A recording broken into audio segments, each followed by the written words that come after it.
What's up, YouTube? Back with another video. LA Mamba. It's September 22, 2022. And here to talk about tire shop business. But in this video, I want to talk about why I'm doing it. I'm talking about why I make the videos. So, the main reason I make these videos is for my legacy. So you never know what's gonna happen in the in life, and I'm healthy now and all that, and everything cool. But you never know. I freaking crash one of my cars, and you never know, maybe become freaking paralyzed, or you never know. Like you get an infection, and you're just not the same no more. You can't think the same. You can't. Maybe, a lot of things can happen, right? Like, right now I'm in the game, every day, working hard at the tire shop, talk to you guys what I see and do, and so in the game, right, in my tire shop. So, but what happens if, again, like I said, like, what happens if I crash my car and the 69 Camaro fucking gets cut in half and I freaking lose my legs, like I've been in the wheelchair? And, I can still talk about things, but it's not gonna be the same because I'm in the game every single day. Or like I said, my voice goes out or something, or what if I pass away somehow? Like, so these videos are for that reason. That's why I started making the videos. That's why I've been making that's the whole reason. My main reason why I make these videos. I'm really healthy now. I'm good. Everything's good right now. But you just never know what happens in the future, right? And that goes for anybody, not just me. And so, like, if I have some time to do some videos, I'll do them. And I made time to make videos, and I'm sure it helps a lot of you guys out with the business and all that, which is great. And that's another reason why I do it for you guys, so you guys can see how I do things and how you can make a successful tire shop business. And because I see a lot of things that go out, people not doing right, and or a lot of mistakes, and all that can be corrected if you already have a tire shop. You want to do things right. Get successful, go forward, then you follow some things I say, and it's pretty simple. It's not a hard business. It's just a lot of hard work, but it's pretty simple. It's not it's not complicated. It's not rocket science. So that's the reason I'm doing it. I'm just healthy now, and I'm able to walk and film tires, right? The nice camera, and so, but right now I was thinking about how many years I've been officially in the business. Out of school, it's around 20 years, right, officially. But I've been in the business since I was a kid. But I actually started working really hard, like at age 13. So many years before that, also, I've been in the business before my official 20 year, right? So I've pretty much been here my whole life, like I said in my other videos, and I don't plan on stopping anytime soon, unless something really great happens, and I'd rather do this than the tire shop business. But again, even then, I'll probably hold on to it and have someone run it. It's gonna probably, let's say I make half sales or whatever, but I still own it. At least sometime I come back and run it. So let's say you never know, I freaking do another business and it just blows up, let's just say, because I do a lot of business. So and then I can't do this tire shop because it's gonna hold me back big time. And it's already and when I say do another business and it becomes more successful, I'm talking about it's already cash flowing really high, more than the shop, let's just say. I'm not gonna leave when it's not producing the cash flow, and then I'm going off it's potentially better, right? I'm talking about it's already producing a shitload of cash flow, and I have to be there. There's no other way. Then I'll be making less money by then on this tire shop, let's just say. This is all hypothetical. And then I'll have to get someone to run it, even though they lag it, they open late and they close early, and let's say tires get stolen and all that, let's just say, right? Like a lot of people trying to do second tire shops with not them being there. That's what I'm talking about, something like that. But for this tire shop, let's just say. And but the point is, it still cash flows enough to pay all the rent, pay all the workers, get inventory, and let's just say there's no profit, right? But the point is, like, I'm still gonna be able to hold on to it until in the future, if something bad happens, or in the other business, or like I just don't care about the business, and then I can come back, let's say years later, and I'm still here at this shop, and I can still run it again, right? Let's just say, because I love the business. I don't want to ever stop, but let's just face it, like, what if something better happens, you know? And so I still want to, like, hold on to this deal and still push it. But so anyway, so let's say what I'm going back to what I was talking about. Right now, I'm already saying over 20 years pretty much here in the business. Officially, right? Again, officially from when I'm supposed to be working with the government on it, legitly with all the, you know, after you're out of school, pretty much. Right now, what my intentions are in moving forward is, of course, continue with the tire shop business and continue making videos for you guys. But on my end, and I like to talk about, you know, additional streams of income, passive streams, and real estate, because in my opinion, it all ties together. From where I'm looking at it now, it's more connected than what you think. And I said again many times, if you're gonna go into the tire shop business, start thinking about real estate now and learning about real estate now, because it's gonna help you in many ways. I'm talking about the cash flow. I'm talking about where to safeguard your money, hold it safe. I'm talking about tax benefits. I mean, and more appreciation. I mean, you can sell it later on, and you can use the money for, you know, better cash flowing properties, and is able to not use your own money no more when it comes to tire shop business. What if you say, hey, look at this whole shop is on is already money from it. You already got your money back, and it's just left over from your investment, and everything is just all gain, right? All gains, pretty much. Pretty much, how you say the word that people say it? Money on the table. How do they say it?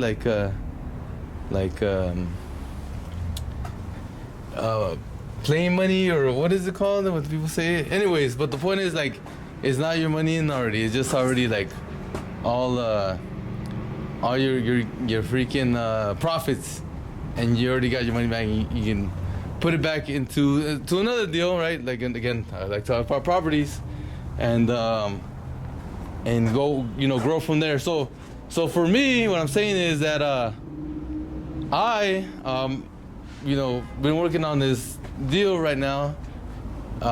Hopefully everything goes good. It's really challenging right now, by the way, with the lending. They keep changing. They just changed their interest rates. While I'm doing this loan, the percent went up, 1% went up, and then yesterday 0.75% went up. That's a massive gain in interest rate. I'm talking about just the 1 point increased my payment $500 a month. And a good thing we locked it in before this other one, other hike went up, or else it would increase even more. But it's very challenging to get this deal done. It's pretty much, just so you know, it's two different properties. They're right next to each other. It is duplexes, both of them. They're 3-bedroom, 1-bath each. And I'm going in with family members, partners, with one partner, and I'm gonna be owning 75%, and my partner I'm gonna be owning 70%. My partner's gonna be 30%, and we're gonna switch it all to one property. So this person's gonna be owning the majority of one property, and I'm gonna be a small shareholder pretty much on the one property, and then on the other property I'm gonna own it full. So what I plan to do with that one is get another family member involved and partner up, go half with them, and on the side have them pay me monthly payments, or however they want to pay me my initial investment. They're gonna own half. Pretty much, I'm gonna own half of the. It's gonna be 2 units, so I'm gonna own one of the units, let's just say, and then they're gonna own the other. Although it's the same property, but I'm gonna be running one of them, and this other person's gonna be running the other one. So then the payment, let's just say, it's $2,000 a month. It's gonna be $1,200 cash flow from my unit going straight to the mortgage, and my partner is gonna be paying the $800. So my partner's gonna actually be saving about $400 a month right off the back. My gain is gonna be way down the line when Bakersfield appreciates like crazy, which it is gonna appreciate like crazy. Then that's when I'm gonna win, because I'm not gonna be cash flowing the whole way. So you know, and so that's my gain is gonna be owning half of the property and appreciates in the long term. The gain of my partner, that's gonna come in, is gonna be right off the back, $400 cash flow, positive. Let's just say if they rent it for $1,200, or if they live in it, then they're gonna be saving $400 a month, and they're gonna be paying me my initial investment, and they own half. So it's a win-win situation, and I'm gonna be mainly doing this for my family members. I like to help a lot of people. If you can see in my videos, I like to help. So they're not able to get properties on their own, and I am. So then if I bring them along like this, they're gonna be owning properties, and then I'm gonna be having a small stake in them still. So I'm still gonna be owning 4 units, but of course it's like a split. Like, I don't know, let's say it's like a split of 25% of the 2 on the one side, and then like 50% on this side over here, and then so then that's my plan. I like to well, my goal is, you know, I just said it recently, to have family members get into properties, which they won't be able to do it on their own, or they just can't do it for some reason, one way or another. It's gonna take them too long to do it on their own, so they can shortcut it with me, and I can help them out. I'm talking about my family members. I'm talking about, you know, friends and stuff like that. I mean, yeah, I'm gonna do my next deal is gonna be probably with my friend, one of my friends that we've been talking about getting into a property. We've been talking about probably like a year and a half talk already. So that's probably my next deal. It's probably gonna be 50-50 on that one after we close on this one. But I'm talking about, like, what if one of my uncle, aunts, they have family members, they have kids as a family members. They you know, they can't get it on their own because of the income, and let's say they partner with me. We get we get an investment loan, which is 20% down. The property's gotta be able to cash flow more on its own over the mortgage payment. So let's say in this case, if the mortgage payment is gonna be $2,000 a month, the property's gotta be producing minimum $2,001 more from cash flow from the tenants to pay itself off by itself, and then you automatically qualify 20% down plus it cash flows over the mortgage payment, and there you go. I mean, you can keep doing that if you know. Of course, I'm not rich and stuff like that, so it's gonna take time to build up again. Work at the tire shop with my cash flows, save up that 20% down, or partner with family members. They're gonna have money to put down, and we figure out the monthly mortgage payment, how we're gonna pay that mortgage payment, which is probably gonna be somewhere in the 50% or maybe I pay a little bit more and I get zero cash flow, but I own, let's say, half of it, and we work out the payments from the family member to me during the whole years. Again, it's gonna be, the hard part is gonna be saving that money, right? And then now that these loans exist, well, they've been existing for like 2 years now minimum, but even those things are kind of hard not to get in, because again, number one, 20% down, and two, the interest rates have been going up lately, and so that's gonna be another thing we gotta factor in. You gotta find, it's gotta be at least a duplex, but what if it's a 3 or 4 unit that can produce more cash flow than the mortgage payment? Then it qualifies. Think about going into that.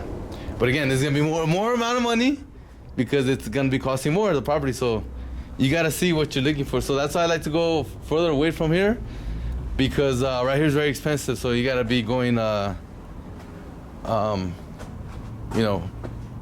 know, 2 hours away from here, pretty much. So here in Cali, very expensive. LA County is very expensive.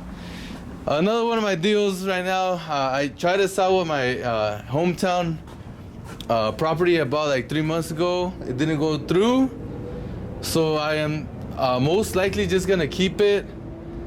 This deal, the big issue is the city's involved, and there's a converted garage, and they know about it because they have to inspect the property before I buy it. So then they know what it is. Any violations, then they got to write it up, and then you gotta fix it as the owner, the new owner. You got like 6 months to fix these issues. So my time is already coming up soon, but you can get extensions on this deal. So this is what I'm gonna do, and this is what I plan to do. I'm sorry. So what I plan to do is this. It's a 2-1, and it's a converted garage in the back, and in the front, into the front yard. So I put on one of my videos, by the way. I put investment property. That's the one. So anyways, my plan is by the end of next month, the tenant that's living in the main house is gonna move out. So that's gonna be empty. I'm gonna put the people in the back to the front, and they're gonna stay there meanwhile about 2 months. Meanwhile, I get my crew, they're gonna demolish the garage. What we're gonna do is, I'll just tell you right now, we're gonna go and save our walls and stuff like that, kitchen and stuff, into a storage, and we're gonna just save it for like 2 months. Meanwhile, once it's all done ready, we're gonna pass inspection, and then once we pass the inspection, get the certificate cleared, and then what I'm probably gonna do is get everything out of the storage, make the garage again, and put the tenants back where they were. That's probably what I want to do. I really want to go that route. The second option I do have is, once I clear the certificate of the city, I can just sell the property, which is gonna net me even more money than when I put in, because I bought it at a discount, and then I can use that for buying multiple rentals instead of just one house. But I'm really tired of just selling, and it's very expensive, people. It's very expensive to you pay your commissions and all that. And at the same time, since interest rates at the time, moving forward, I'm sorry, who knows what the interest rates are going to be. So it's going to be more expensive for people to go into the house, which means by that time, the property value is probably going to drop. Probably it's going to be, I don't know, maybe what I paid for it, man. Who knows? So like, that's how I don't want to go that route. But at least you get your money back so you can do something else. But you already got the property, and just, and then so my hometown is very expensive rents. So, the back I can rent it for $1,100, and the front around $2,000, and that's pretty much gonna be all income, pretty much all for me, pretty much. So, but that's my plan for that. But I'm just, the people don't want to leave. They love living there. It's someone's friend's actually aunt that I know. And you know, I want to help people out too. I wish, you know, like you know, I can help more people like that. And at the same time, maybe I can put another travel trailer in the front, like I did in my past properties. Put a travel trailer in the front, connect it with the water, sewer, and electricity, and then rent it for like $800 a month or whatever it is, 900 or whatever. You know, when we get there, it depends how many people they can live there, because once people live there, then there's gonna consume more if extra people will live there. I'm saying they're gonna consume more utilities, which cost more. So that's why I charge anybody more that's gonna live in the property, and is $150 more each person. And I'm going through that right now with my properties in Hemet. Just an extra person's been there, and so they're gonna start paying next month. But I already done that in the past, also in other properties. And yeah, people, you know, we have a clear communication. This is the way it's gonna be right before you write the lease. I even write on the lease so people can see it on top. But it's gonna cost you more if let's say only 2 people are gonna live on this trailer, and an extra one comes out of nowhere, they're gonna pay more because of that. Or when people are gonna move in, if there's more people gonna live there, then I automatically add it in to the monthly payment. I'm sorry, the rent, and then yeah, right off the bat they start paying more. So those are the kind of things that I'm doing now. Like I said, I've been in the game many years here in the tire shop, and I'm no longer a rookie, right? And everything's very established, and of course it's already been many years successful. And just so you know, like, this is the kind of stuff I'm doing now. And I didn't think about this stuff like when I was like 10 years in the business, like, and 10 years, you know, it feels like it flies by. But it's like I feel like you know, preparation, you know, it helped a lot. And I started preparing myself by going to meetups, like real estate meetups, and talking to a lot of people. And sooner or later you just get there, and then you get there and you're like, okay, it's time to do it. Like, if you feel like you're kind of scared to do it, just go ahead and just jump into it, which is like your first deal. And then you're able to you get your feet wet, and then from there you're able to grow. And then I've been able to grow for every year pretty much, and which is the way it's supposed to be. And moving forward, that's the kind of deals I want to get into. Let's say with family members that don't have property, they can't get property. Well, they don't understand real estate, period. Like, they don't know, like, they have some money, but they don't know how to structure a deal, or they don't know, like, if it was even a possibility for them to, like, own property, let's just say, because they don't report much, let's just say, and but they have the money. And then, but there's different types of loans, right? And that you're able to get. So, I mean, I was looking at a property before I got this one. This is how much I like vary in what I'm looking at. It's just something that the way I am, I understand real estate really good, so I'm able to look into multiple types of deals. And even though they're way different, but there's things that I'm able to see in properties that is like, okay, like, this is why this deal is good, and this is why I should go into the deal. So then this one property is actually a mobile home park. This was a 70 space mobile home park in Texas. Big property. I'm not sure how many acres is it. I think somewhere around 5 acres, and it's all mobile home park. And there was a lot of little trailers. Because there's homes, they're double wide homes, which is the way it's supposed to be, and there's notes on them. But there was a lot of little trailers, like little travel trailers, or, you know, stuff like that can be moved. and but they're paying rent. But you know, it's great when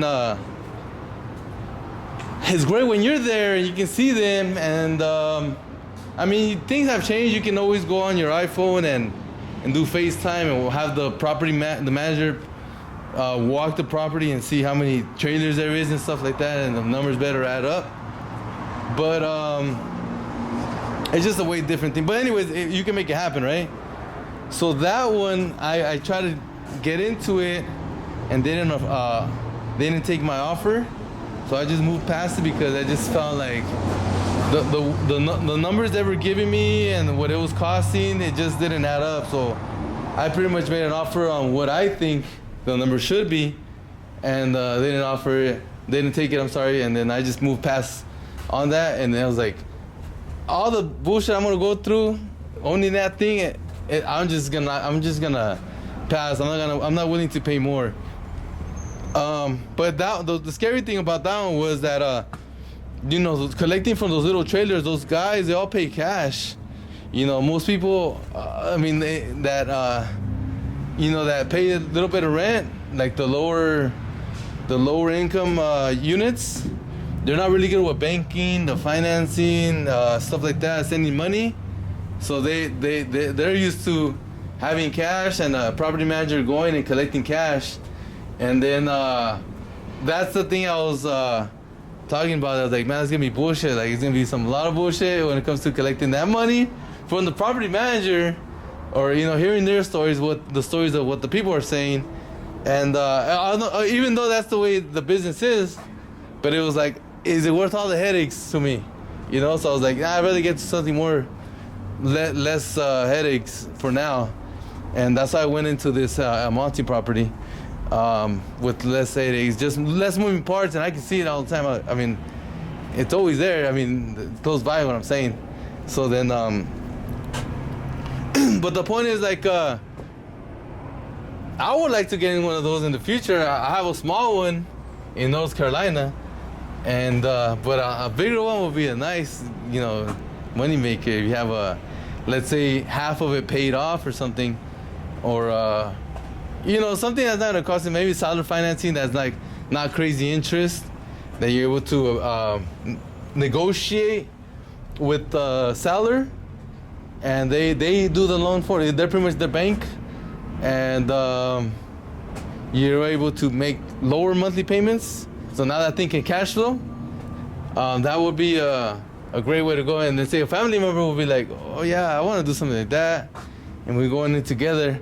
But the good thing is that I can't do it now because I'm doing this other deal, and then I already have planned what I want to do over here with my buddy.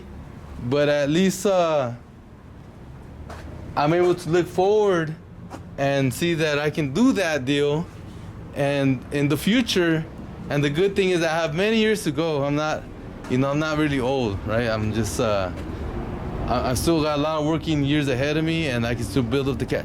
What if one of the properties, like, it just like who knows? It just someone's willing to pay a lot for whatever reason, you know, and then I'm able to 1031 that money and just get that property on my own. So, something like that. I'm not saying that one, but I'm saying there's a lot of those properties, by the way, and they're always going to be available. Of course, as more times pass by, they're going to be more expensive. Of course, for everything, inflation, all that stuff. But the point is, there's 44,000 parks in the United States. 4,000 are taken. They're not gonna be able to buy them because those are owned by the elite of the elite, which are the most expensive ones, pretty much. The very expensive one, like by the freaking beaches, and the massive ones, like the huge ones. Those are, of course, you can't even fire. I can't even afford those things anyways, but those are not available for grabs. So that means 40,000 parks are available in the United States. They're up for grabs. Small people own them, mom and pops. So then, pretty much what I'm saying, it's always gonna be available. Let's say in the next 10 years, it's gonna be the best time to get them, because after 10 years, probably a big company's gonna start coming in and buying mobile home parks, like funds that have a lot of money, that they have infinite amount of money, pretty much. They raise money, and then they pay, and so like they can buy like everything if they wanted to, but it takes work to buy them. It's not easy. You gotta run the numbers, you gotta go to escrow, and it takes time for all that stuff. So, but anyways, It is projected that big funds like that, or let's say those those massive funds from Wall Street, those kind of funds too. Wall Street guys, they can be buying mobile home parks too in their funds, investing all their money in because it's very safe, by the way. Mobile home parks are very, very safe. So then it's projected they're gonna be coming into the market like in 10 years, or maybe less. But as for now, it's up for grabs. If you have money, you can buy them. So I'm saying I have a good amount of time still to like buy at least one. I just really want one. I want a nice park. I'm be going to visit, fly out there once in a while, and it's like, man, this is beautiful. And you can even house a lot of your family members if you want to. But a lot of people are not gonna want to fly out there and live out there. But I'm just saying you can potentially. But anyways, it's gonna be cash flowing hard and paying down the mortgage every month, which means a few years pass by, a lot is gonna be paid down, and even more years pass by, you pay down half of it. More time pass by, hopefully, you probably either sell it or you just pay it off free and clear, and all that cash flow is all yours. But that goes for any property, right? But yeah, so that's what I've been up to with the real estate, and that's what I want to get into. I want to continue to grow and to learn. It's more about doing for me now. It's more about working and getting money to buy properties, and I'm not really more about learning for me now. If I learn some things about real estate, it's gonna be a few little things here and there, but mainly it's about just working and making money and continue to try to do something and help people. All right, guys, I'll see you next time. Mamba out.